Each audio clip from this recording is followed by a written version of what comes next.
this is one of those things I was talking about with Tara this morning that, I don't have the cruel streak that some of the other side has, but I do have a touch of like enjoying Schadenfreude when I see it, just because it helps me get a trajectory of where things are going. And I like to be able to have some level of predictability, if I may.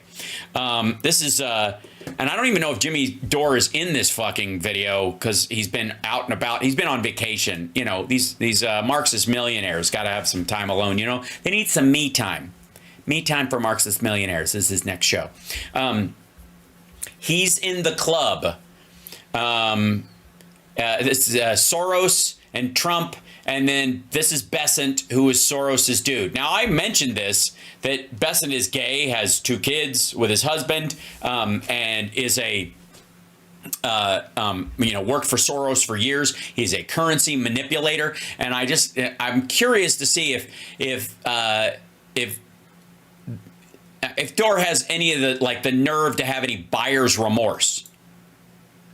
Come see us doing live shows. We'll be in luck. No. He nominated Scott Bessent. He's a former George Soros money manager. I hope they're blackmailing him, or he gave up some dirt on the Soroses. Wait, hold on. This asshole thinks that's how this works. Like, you could tell that Kurt is like Rogan. He can't handle his weed, and it gives him like a paranoia cramp. Yeah, that's what it is. It's blackmail.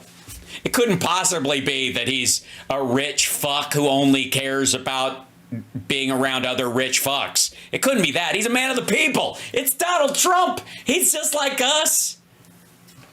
Time magazine says why CEOs are cheering Donald Trump's pick for Treasury Secretary. You know what that means? If the CEOs are cheering Donald Trump's pick, workers aren't.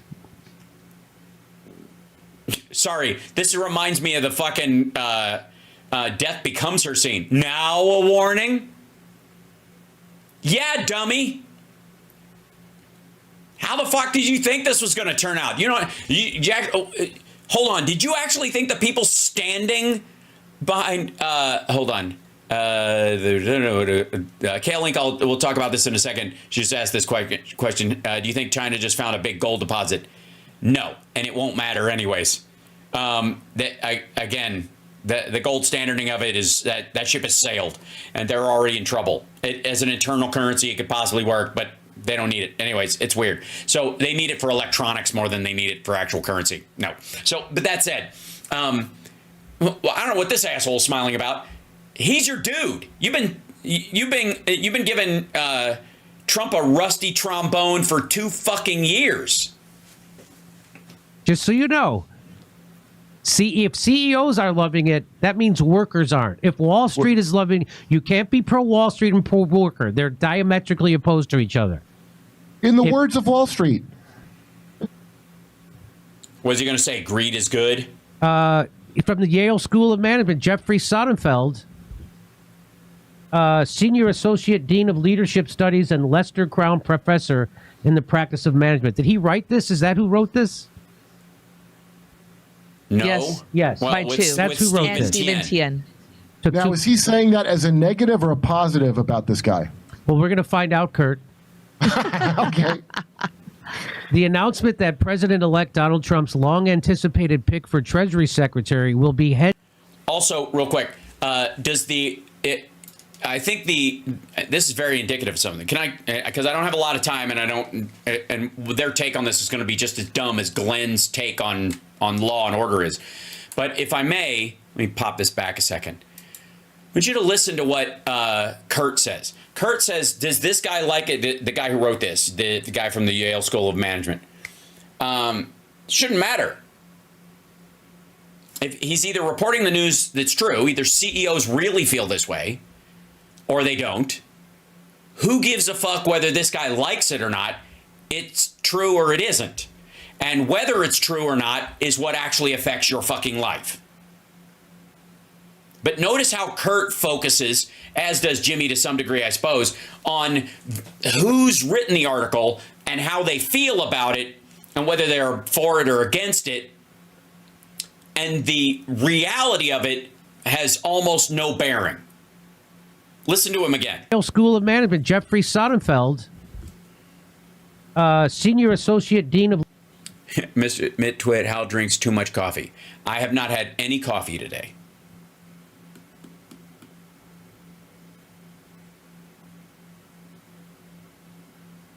I don't know what to tell you.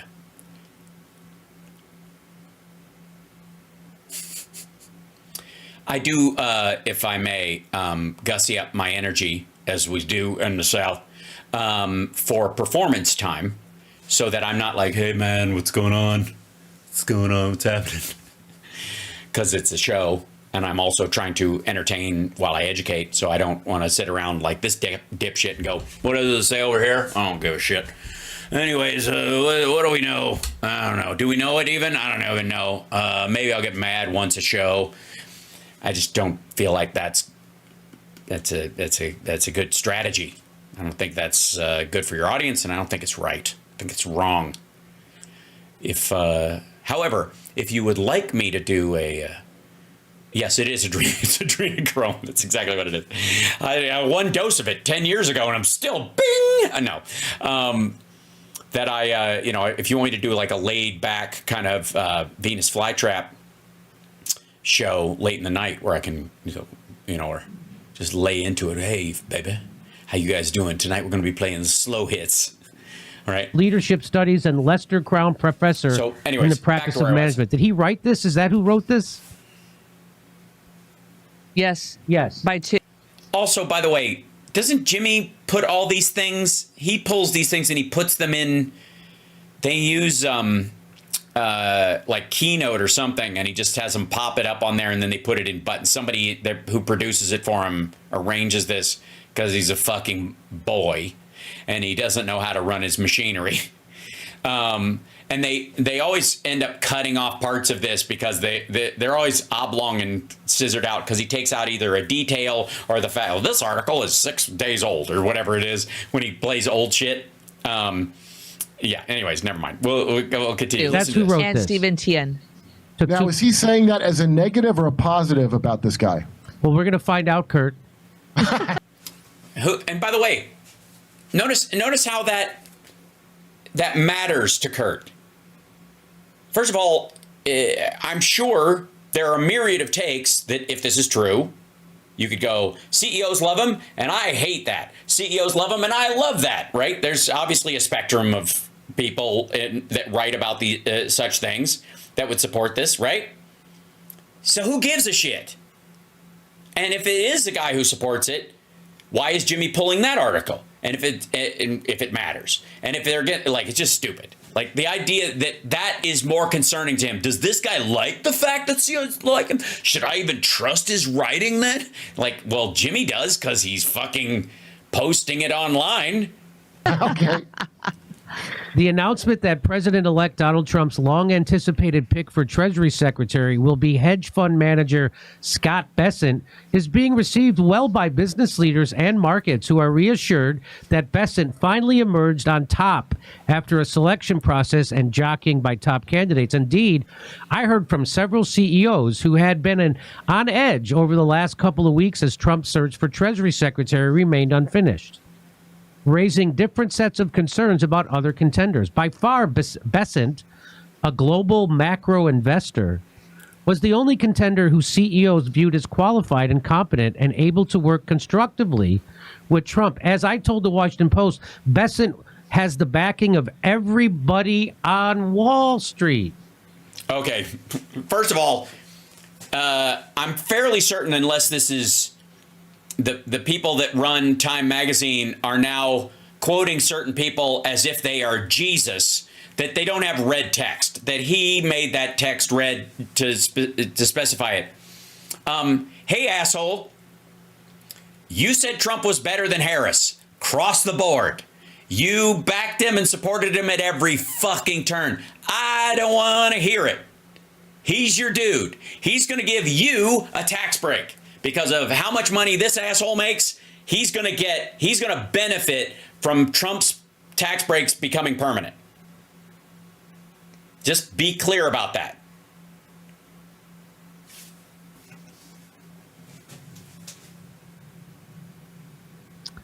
Bessent has a reputation as an experienced investor and savvy businessman, an entrepreneur with decades of experience navigating macro markets.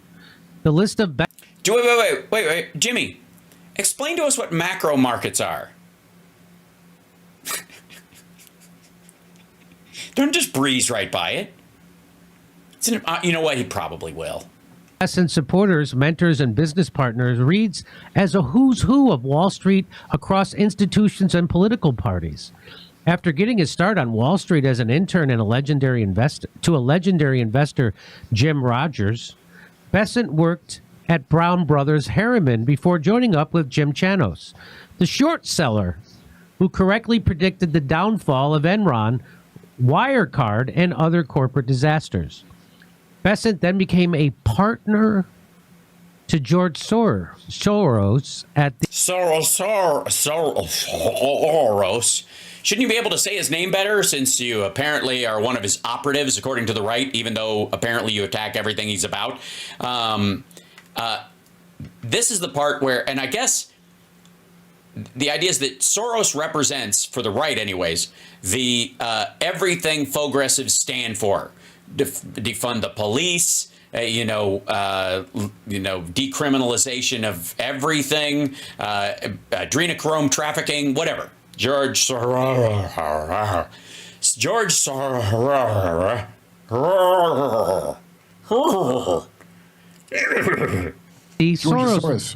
What? George Soros, the lizard man? Yeah.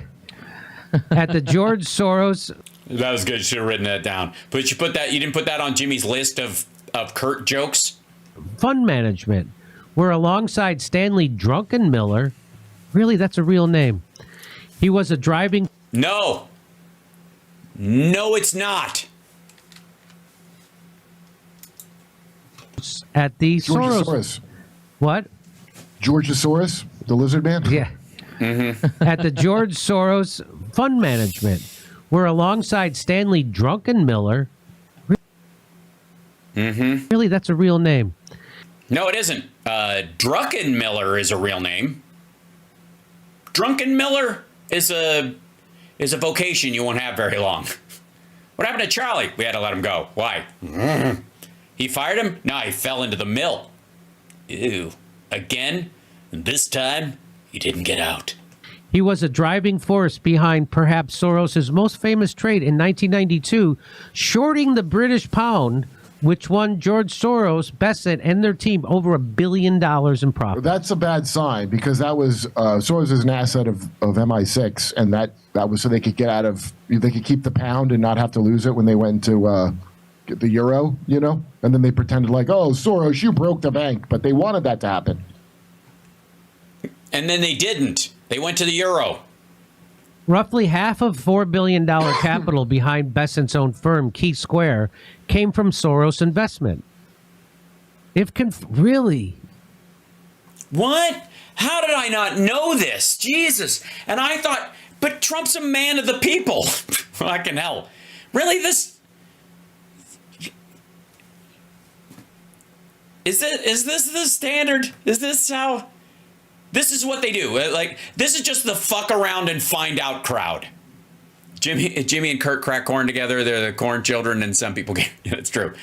I understand where you went. Jimmy Kurt corn, and I don't. Jimmy Kurt crack, and I don't care. Jimmy Kurt crack, and I don't care. I get where you're going with that, Richard Fleer, and I like it. That's all they do. Just fuck around and find out. This is the finding out part. Hey, dude, fuck you. First of all, you pretended to be for all the things that the right says George Soros is for. And now that Trump is in and he's having one of Soros's mentees become the Treasury Secretary, who's a multi-billionaire, you're like, what? I gotta, what? How would this can't be right. The Sonnenfelder's guy with Soros is lying to me, clearly. Why would Trump be in bed with a Soros guy? I hope it's that this. Now, I say I hope, but it's probably not this. But I hope it's that he ratted out all this stuff about the globalist people. Yeah. And he's in. Yeah, that's what it was. Yeah. You know what? That's probably it. Kurt. It has nothing to do with just standard greed and Trump being Trump and just his decades of just being a money-grubbing loser fuck. It can't be that. That's too simple. Too on the nose. It's got to be the, oh man, he got to look at he's been at the Eyes Wide Shut parties, and he's going to give Trump the inside, what kind of QAnon fuckery? No, I'm getting the deep state out, but so this guy's I'm not a holding my super, breath. yeah, this guy's a Soros guy. The deep state. Yeah. You do realize that the Doge bullshit is standardized deep state too. It's just commission that tells people inside government, unelected people telling other unelected people what to do with your tax dollars. Guy, a super globalist. If confirmed by the Senate, Bessent would be the first openly gay Treasury Secretary. Why would you say it like that? And why is that in red? Who gives a shit? What do you think this is? Oh, I know what it is. He thinks this is Republican virtue signaling. You're damn right I'm the deep state. If you want to, you guys need to figure out the deep state. I am the establishment. I am the deep state. I hit bottom where other people scrape the shit out of the sides. You know what I'm saying? In U.S. history. Well, it's good he's not hiding it, maybe. I don't know. I'm trying to find a positive here. It's hard. Does it matter what's up? Sorry. As opposed to what? Other closeted gay people in the Trump administration? Or that makes him more like a Democrat because he's openly gay? And I'm sorry, I don't know. I can't pronounce it like Jimmy does. If they're hiding that they're gay, I don't trust them. If they're openly gay, I trust them more, is what I'm saying. Okay. Great. Do you? Why? It just, you mean in terms of showering together and shit? Like, what the fuck? First of all, it's none of your fucking business. Secondly, what do you mean hiding? If they're not openly gay, that doesn't mean they're hiding. These days, it might feel like they are because everybody seemingly can be openly gay, but maybe, fuck you. Maybe he has to be openly gay because he's married. And he's got 2 kids. It's kind of hard to do it under the radar. Also, who gives a shit about your trust? Is that's your problem with like the Democrats that passed the infrastructure bill, is that you think some of them might be gay? Because, I mean, listen to them. Okay. I don't trust them at all because Wall Street likes them. The business community expects Bessent to reach out and work closely with business leaders, as well as policymakers from both sides of the aisle, to create economic growth and usher in the golden age of American economic opportunity, Trump touts. Unlike some of Trump's other cabinet selections, Bessent is regarded as a problem solver who bridges ideological and sector divides. Whose support bridges ideological and sector divides? Whose support? The support that he has support for, his support of these things bridges ideological and sector divides. He would be the bridge between. He would support the bridge structure. He's the, all right, never mind. Whose support bridges? Okay, I read.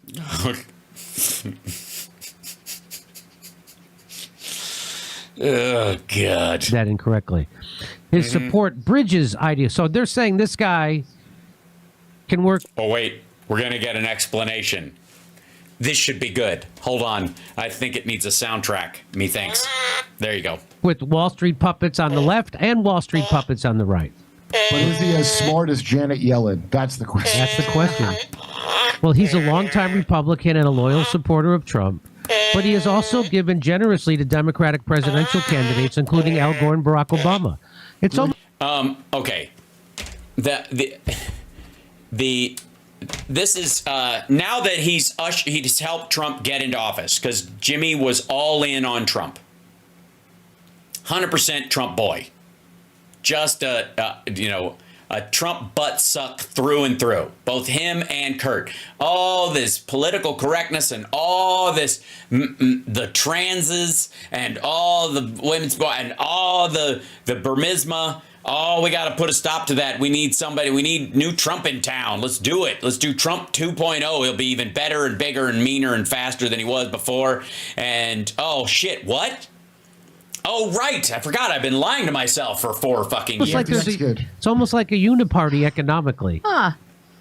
Or it's almost like you fell for it. Maybe it's not the God damn it. Okay, we got to end on this, but maybe it's not the Uniparty. Maybe it's not the establishment. Maybe you don't understand anything, Jimmy Dore. Maybe that's what it is. Maybe everything looks like it's all a big conspiracy and fused together because you don't have the intellectual capacity to break it apart and actually understand what's happening. You don't understand the material difference between people, so they all look the same. If you pride yourself on this uniparty bullshit story, then you don't ever have to answer for either side, even if you support one over the other, which he clearly did with Trump, right? Now it's not my fucking fault. It's the Uniparty. I don't know. I was just saying. I think he's better in every fucking way. But when he turns out not to be, it's probably it's just Uniparty. It was never going to work anyway. I don't even know what I was talking about. It's always what. Anyways, I'll just like Jesus Christ. It's so lazy. Maybe there's not a giant conspiracy. Maybe you just intellectually are incapable of breaking normalcy up into its some parts and dealing with them specifically. Has that occurred to any of these motherfuckers? Has that ever occurred to Joe Rogan? He calls himself a dumb comic all the time, and I've seen his last special. He's not a comic anymore. I don't know that he ever was, but he certainly isn't now. And just because you can sell tickets in a comedy club doesn't mean you're a comedian. See any number of big selling acts that were actually shit for a long time. It doesn't matter. Popularity does not equal quality, and there's a myriad of answers to that. Time immemorial. Again, Dane Cooks, bless his heart, and I'm not here to yuck anybody's yum, sold more tickets than Joe Rogan will ever sell. He sold out Madison Square Garden twice. Rogan couldn't do that doing stand-up on his best day, even with the biggest fucking platform in the world. So, fuck off. But maybe the issue is not, I mean, you can't just write off, I'm a dumb comedian, what do I know? But you sure do jump to a lot of assumptions about things, right? And maybe those assumptions that you jump to are because you have to breeze past any contradictory information or anything that would put a hitch in your get along, even when you're writing a fucking joke, right? If I add that to the joke, it kind of undermines the reality of the joke, and yeah, so I'll pretend I don't know it, right? I like Dane too. I have no problem with anybody doing just comedy. That's the thing. Like I don't have anything against him. I just know he would. I know Rogan would. I know Rogan would, and his buddies would shit on him left, right, and center. And so the idea that there's some sort of standard on this, is absurd. That said, I'm beginning to think that our two biggest problems are Rebel Incorporated, this knee-jerk act of rebellion on our side of the island, perhaps to some degree, in this is an affliction that the Freedom Caucasians and those other assholes have, which I wouldn't doubt, that this idea of that the man always exists even when you're the man, and therefore you just have to be, you can call yourself a rebel even when you go along, right? And then there's the other folks like Kurt, who clearly can't handle his weed, who is paranoid of everything because he's got a fucking crimp in his brain that's never going to go away, that everything must be tied together because I can't figure it out and I don't understand small details. So there must be one giant detail that solves it all for me.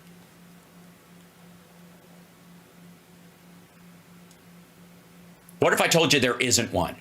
What if I told you there's 8 billion fucking people on the planet? There are a myriad of groups that are trying to leverage and hedge against the other groups, and that big pharma is made up of 9 or 10 or even 12 pharmaceutical companies that are in danger of going out of business every 2 cycles, and they fucking know it. So they're all competing at the same time for patents and for holding onto drugs and development and beating somebody else to the punch and all that kind of stuff. And they only get together occasionally when there are blanket rules and regulations that the people that are making the regulations may not even understand because it's so extraordinary.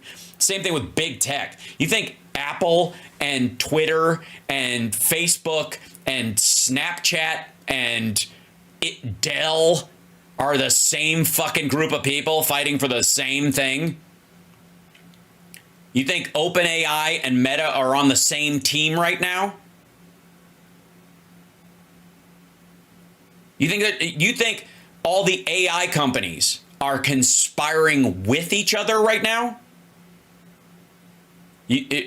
How long is it before one of these dumb motherfuckers comes out and says big AI? That's how stupid this is. Even in the quote-unquote military-industrial complex, you've got Lockheed Martin and Boeing and Palantir and and a myriad of other companies competing for contracts, trying to be ahead of everybody else, trying to keep their shit secret while they develop it so they can present it to the government, see if the government's interested, all that kind of stuff. Is there an element of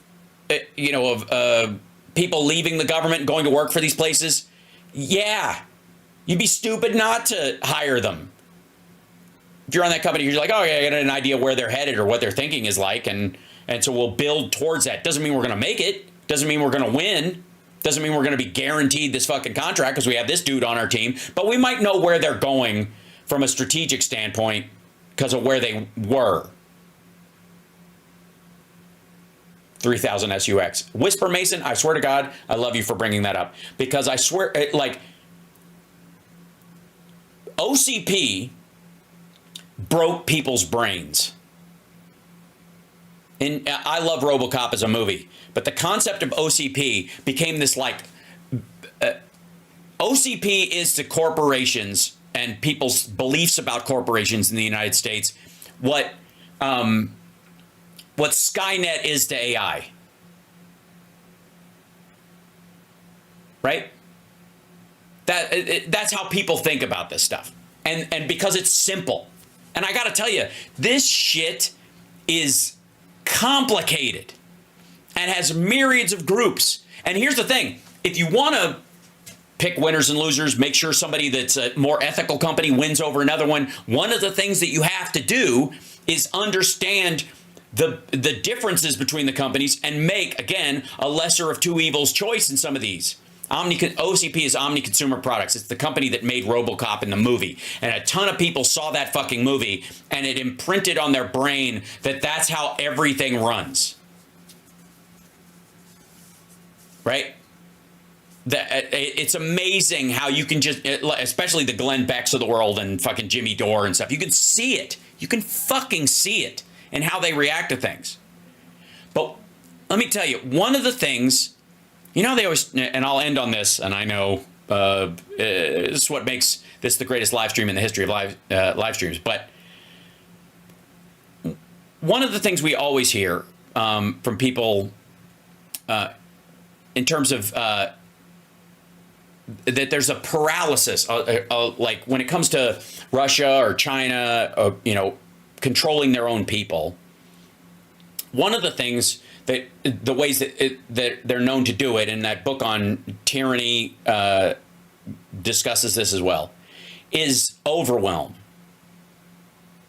Is that you can't push back against it, even the sum of its parts, because of overwhelm. And in China, it happens a lot where you're so worried that the military or the cops are going to pick you up if you bring up the fact that your boss is sexually harassing you. Right? That's how integrated everything is. So you're afraid of dealing with things that, technically speaking, are illegal or immoral or wrong or whatever, and you should, in theory, have ability to push back on it, go up the chain, all that stuff, and discuss any of these things and turn somebody in if they're doing something wrong. But you're so fucking afraid that the other groups they're attached to in the Chinese government will go, well, yeah, his buddy is in the military and his buddy is, he's a party member, and therefore, if I try to call this guy out for it, I'm going to get fucked from that direction. And so there's this overwhelm that causes a paralysis amongst the population where they don't feel like they can go, against anything until they have to go against everything. The same thing is true of like big tech, big pharma, big whatever, everything they fucking throw together and just attach big to it, is that not only does it overwhelm you that, oh my God, they're in cahoots, which is just dumb from a business standpoint anyways, but there's it kind of makes you feel like, well, I can't have any impact on this. They're all in it together. And so you don't. When in reality, you can pick and choose. You can leave Twitter and it will have a material impact. You can see him start to fucking squeal when you move to Blue Sky. You can even see fucking Meta start crying about it. And Zuckerberg getting pissed that people are going to Blue Sky because it's an open source and they'll do it. And so if you believe that big tech was all in it together, you wouldn't even bother. And I think that's where a lot of people are. They don't feel like they can move from one site to the other because it doesn't matter, does it? They're all in cahoots together, but they aren't. They're in competition. They aren't monopolies, Paul. It's not a monopoly. It's a myriad of groups that are competing for it, certainly. And there's a big problem we have to manage, that big companies don't swallow up the little ones, but there are a bunch of these, okay? There are a bunch of these in every single situation like this. But the one thing they all benefit from is the illusion that they're in it together. Because you won't attack one for fear that you're attacking all of them. And if I attack this one, it'll mean the collapse of the one that I like or that I use or that I feel like I need. So I can't go after any of it. When in reality, you absolutely fucking can. You don't owe a single social media company your attention or your engagement. Not a single fucking one.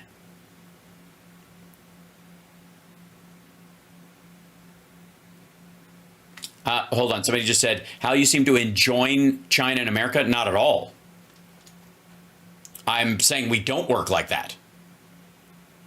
I'm saying the illusion, which is what Kurt believes, that we are like that, is what paralyzes people here.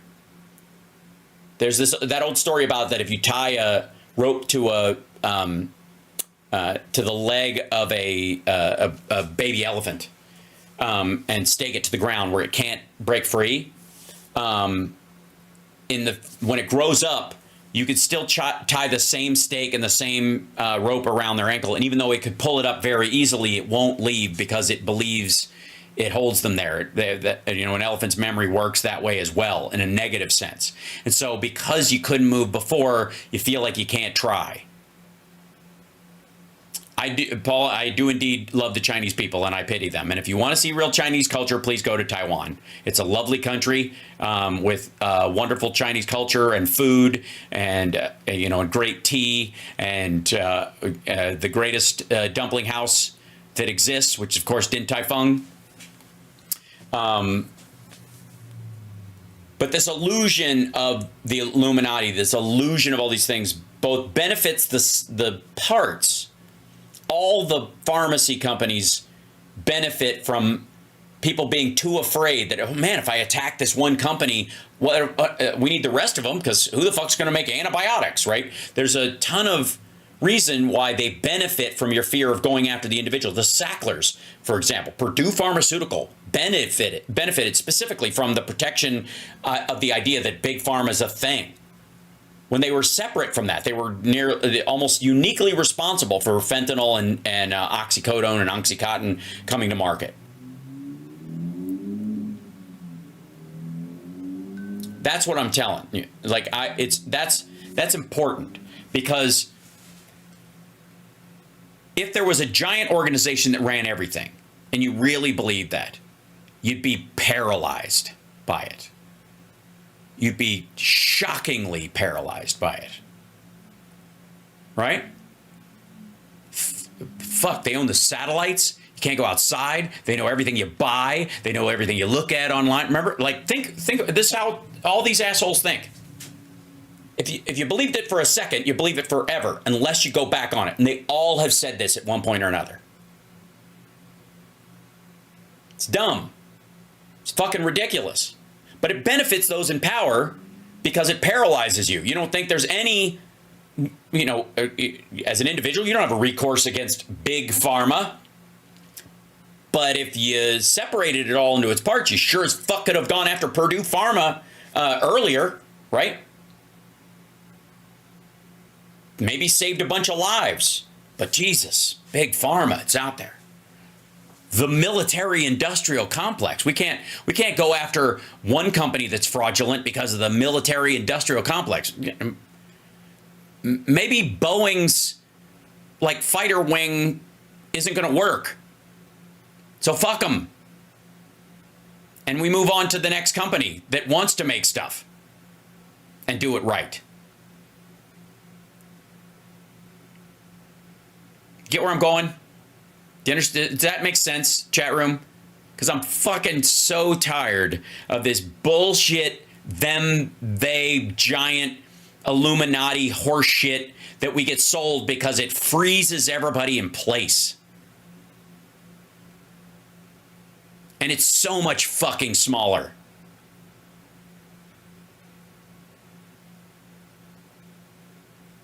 And if any of these assholes who sell this stuff believed a fucking word of it, they'd never leave the house. They'd live in a fucking bunker with a shotgun and a barrel of beans. They'd never go. Why would you go? Jesus Christ. Okay, so I know I keep saying this, but last on this. Okay, David Icke, dude who was a sportscaster in England, thought he was Jesus, and now talks about lizard people and all that shit. Believes this. He wrote all these giant fucking books this thick. And I read one of them as research for a sci-fi writer I was writing for in the 90s. And it was just the biggest pile of dipshittery. And the dude tours all over, makes millions of dollars a year talking about this stuff. Well, if you believed that there were lizard aliens on the earth controlling all the houses of power on the fucking planet, from the CCP to the fucking Kremlin to Buckingham Palace to the Capitol to fucking, I don't know, the fucking presidency of Brazil. If you really believed that, and that, as he said in one of his books, they took over a base in Nevada, right over here, or it might have, yeah, in Nevada, close to Area 51. There was an underground Marine base that we'd set up a long time ago, and aliens took it over, and they've turned it into basically a milkshake factory where they grind up people and drink them. This is a real fucking story. This dude wrote about in the 90s. And they serve them to the elites, and that's what keeps them. It's sort of the birth of the fucking. I'll trade you over to Jada and kick you guys over there in a second. If you really believe that, you wouldn't have a picture on your book of you smiling, a picture of the author. The only picture they would ever be able to get of you, if you really believe that shit, would be a cracked door like this big with one fucking eyeball and a shotgun sticking out like you're Ray Finkel's dad in Ace Ventura. Right? You would never answer the fucking door. But he knows it's bullshit. And he sells paralysis. Stop being paralyzed by this idea that there's this giant fucking monstrosity that you could never break apart. Because that's the only thing that holds it together. That and the kidney.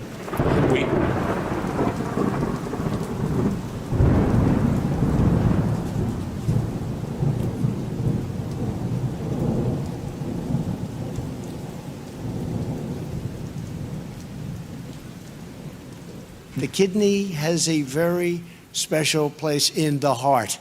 I've heard that.